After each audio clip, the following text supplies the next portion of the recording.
Hey, yo, I want to talk about this thumbnail. Is this video going to be positive because it says spoilers no? Or is the video going to be negative because the title says it's already dead? Will this get comments from people telling me they don't want to watch because it's negative? Or will it get low views because people think it's positive and those aren't the kind of videos that people choose to watch? Well, to answer all of these questions, we need to travel back in time 2,000 years or something, to ancient Greece and to a man named Plutarch, who scholars maintain was the first Homestuck cosplayer. Citation needed. He wrote a series of biographies that Wikipedia tells me were collectively known as the Parallel Lives. It is so hard to find out the truth of anything by looking at the record of the past. The process of time obscures the truth of former times, and even contemporaneous writers disguise and twist the truth out of malice or flattery. Okay. There were 48 of these biographies, each covering a different man, and one such was Theseus, who's most famously associated with the question, what else will happen to this video now that I've shown a penis on screen? It's not erect, and this is art, so unclutch your pearls. Now, like most older men, Plutarch spent a lot of time thinking about boats. The ship wherein Theseus and the youth of Athens returned had 30 oars, and was preserved by the Athenians down even to the time of Demetrius Phalereus, for they took away the old planks as they decayed, putting in new and stronger timber in their place, says Plutarch on Theseus's boat in his ancient works, Parallel Lives. And if you're annoyed by my using of the word ship and boat interchangeably, then like those works, I'm willing to bet that you're ancient too.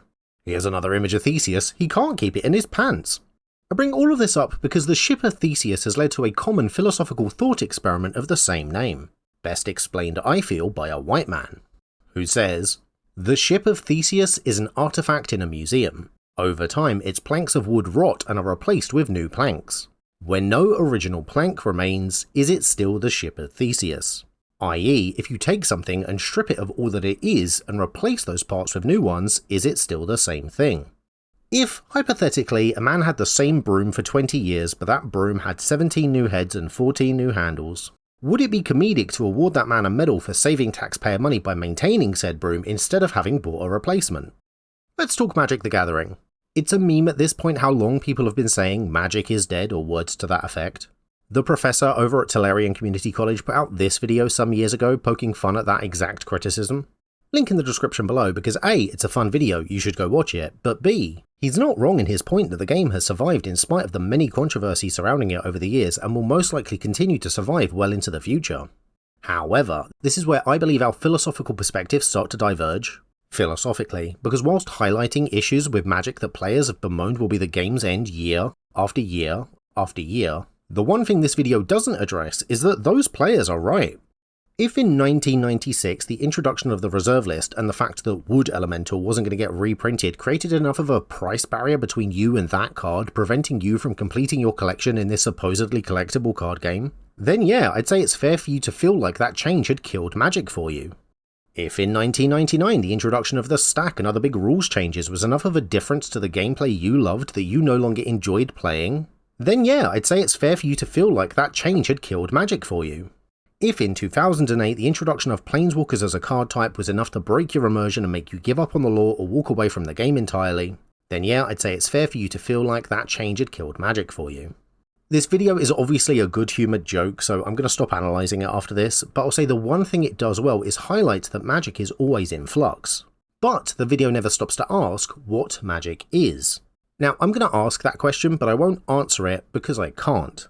There is no true answer, as the answer will be different and personal to each and every one of us. Sometimes, like with this thumbnail, two people can look at the same thing, but have two different experiences. Maybe, like in the trailer for that Foundation set, Magic for you is playing with your sibling in the attic. Maybe Magic for you is a way to pick up chicks. Maybe Magic to you is something to distract you from having to pay attention to your baby. So for the rest of this video, I'm going to try not to tell you my opinion of what Magic is, because that's a philosophical shape which will be different for each of us to define. But I do want to pose the question. I want to highlight that just as if you've ever experienced pure happiness, love or joy, it might feel like your world suddenly seems brighter even if that's not true for the rest of us. Or if you've ever experienced tragedy, fear or loss, the world might not have ended, but it doesn't mean that your world hasn't.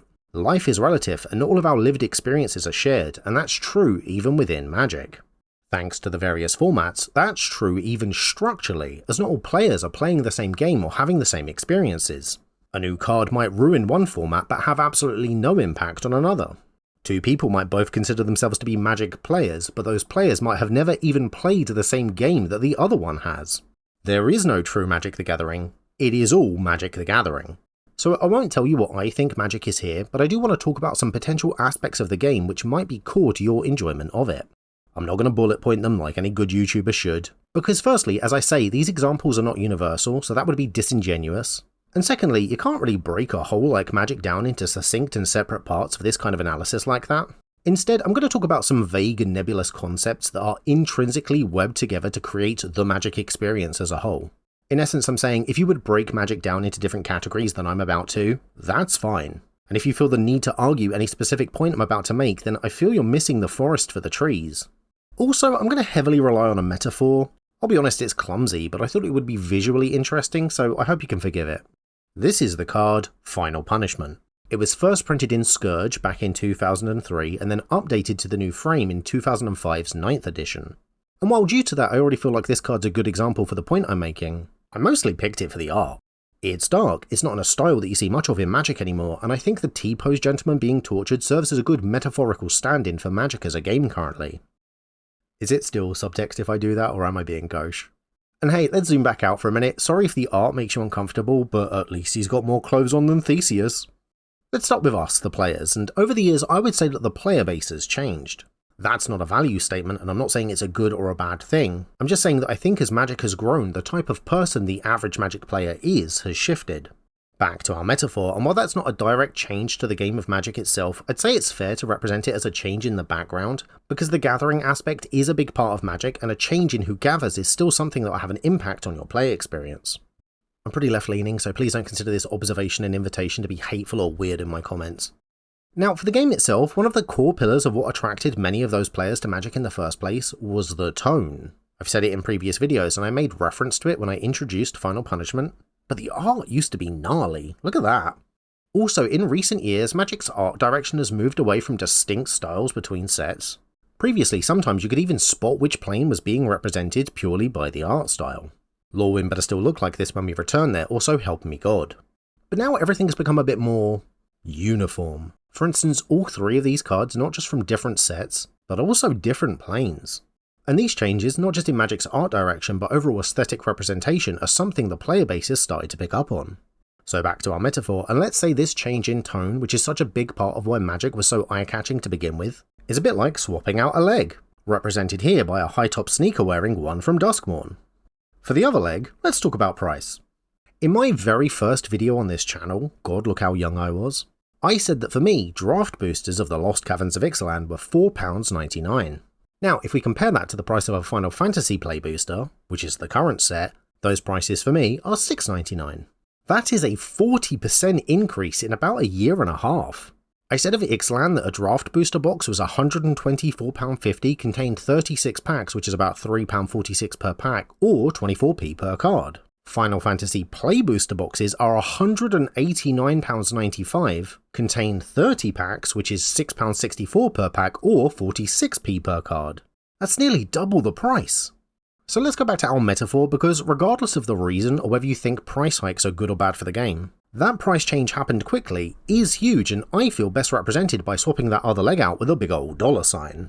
Again, my opinion, whether this is beneficial to Magic aside, these price increases clearly reflect how integral generating revenue via Magic has become for Hasbro WotC. Next, for our right arm, let's talk release rates. I'm sure you've all seen this image before, showing just how many sets WotC have been pumping out in recent years. Once upon a time, sets would come out in blocks, meaning 3 sets over the course of several months or related, giving themes and mechanics time to be explored, iterated upon and enjoyed throughout the year.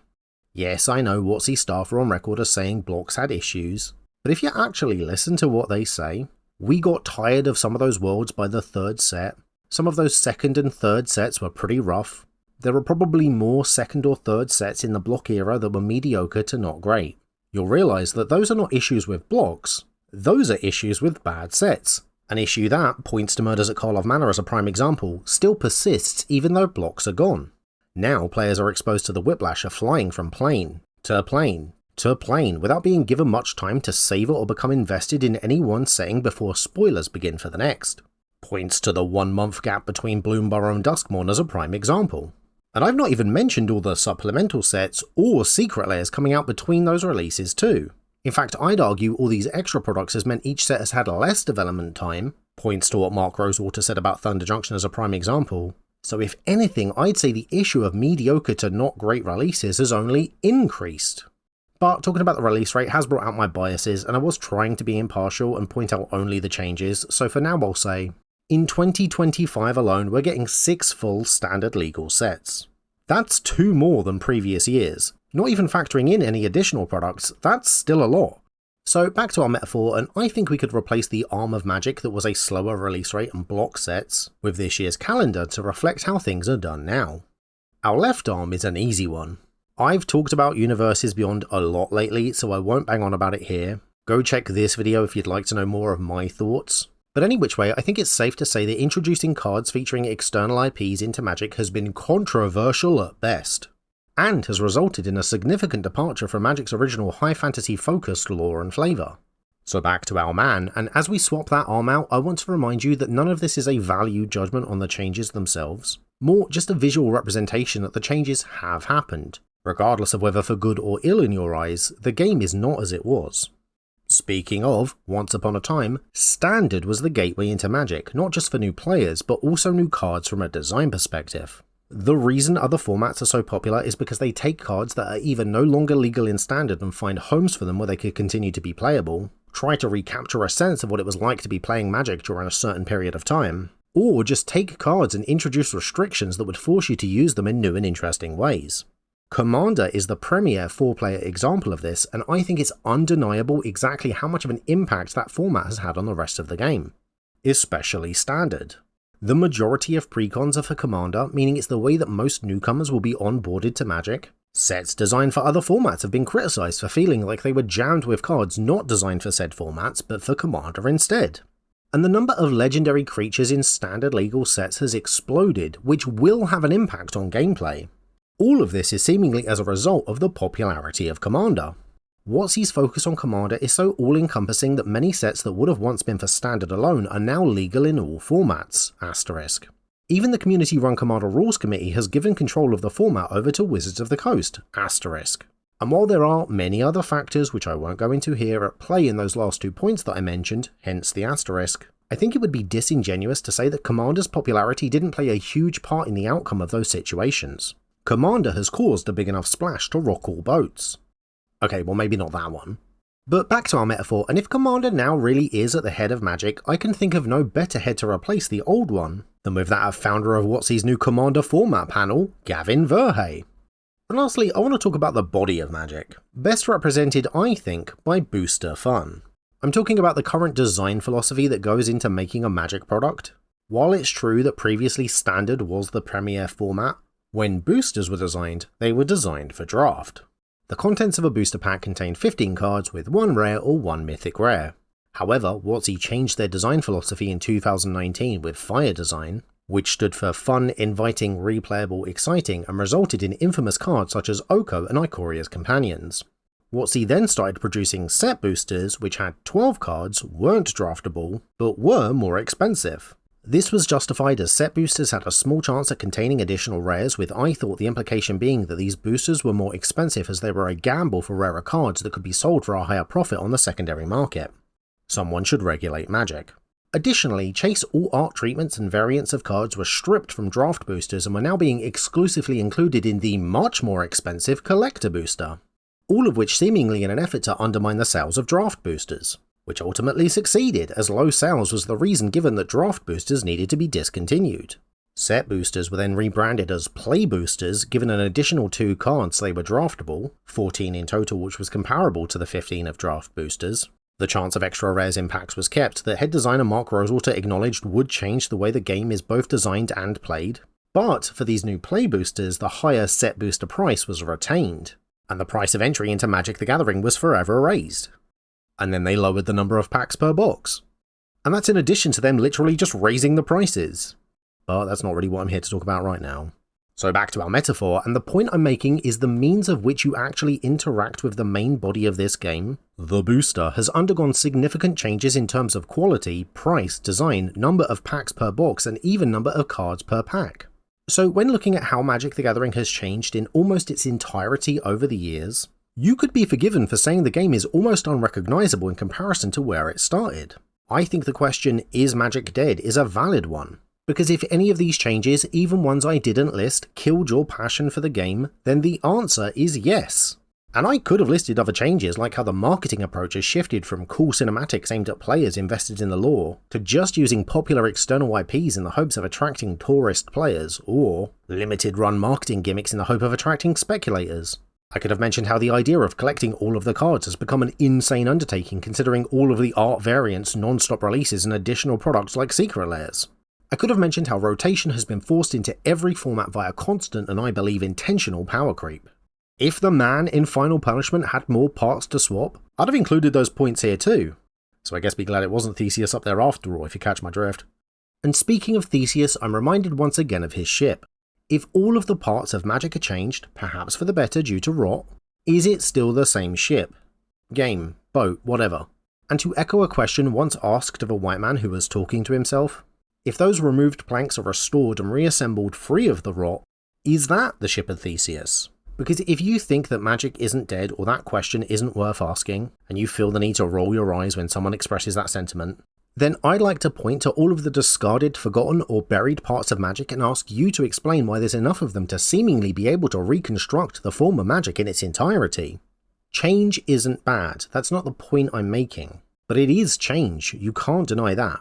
Whatever this new creation is, for many people it's only Magic in name. And if whatever was lost as those parts were swapped out was enough of a loss to kill someone's enjoyment of the game, then how can we be honest when we tell those people that Magic isn't dead? Come check out my Patreon, I could use the support to bring you more videos like this one. There's early access to audio-only versions of these episodes. There's a blog keeping you up to date on the channel. There's weekly opinion polls talking about interesting aspects of the game. I've started work on some bonus content coming soon, I guess. Plus you can get your name credited on screen at the end of my videos too. I have many tiers at all levels, so come check me out, link in the description below. Thank you. And what are your thoughts on what I said? Let me know in the comments. Is Magic dead? Do you think this video was positive or negative? Do you think I did a good job of weaving in the running theme of how different people will have different philosophical perspectives of the same thing? And at least we've not ended the video on the other running theme of Theseus. Oh god damn it, I shouldn't have said his name. No, that's still not good. Change it again, please. Was this man never not naked? What is he doing to that Minotaur? Scarlet, are you doing this on purpose? Okay, fine, I give up. This is how we end. Thank you very much for watching this video, and thank you to everyone that supports me, like Eggboy the particle that permeates all existence, Wan Paco Jozu, Miss Murder, a random Patreon, and the rest of my patrons whose names are on screen now.